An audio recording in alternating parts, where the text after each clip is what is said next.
The rise in oil prices at the start of the week didn't last long.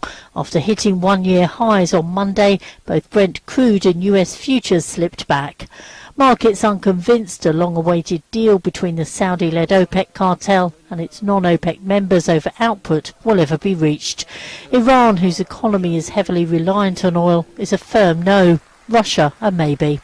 It follows a modest cut in production from last month's meeting in Algeria and an energy summit in Turkey. But what is causing some cynicism and potentially some backsliding is that we don't know how that's going to be allocated across the various OPEC members. And clearly with Libya, with Iran, with Nigeria, given some leeway with which to increase production, that puts the onus on a lot of the other producers, most noticeably Saudi Arabia, to take most of the production cut on themselves. The International Energy Agency believes oil markets could be rebalanced if a deal can be struck, but the cuts would need to be steep, and that's unlikely.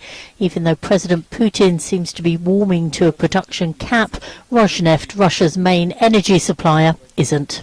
I think the pressure remains on the oil price, and there's a lot of wishful thinking in the market right now for higher prices, both to address the problems of free cash flow amongst the oil majors, but also shore up some of the balance sheets of oil-dependent governments. OPEC's next meet-up is in November, where the delicate matter of how much each of its members will produce will, it's hoped, finally be decided.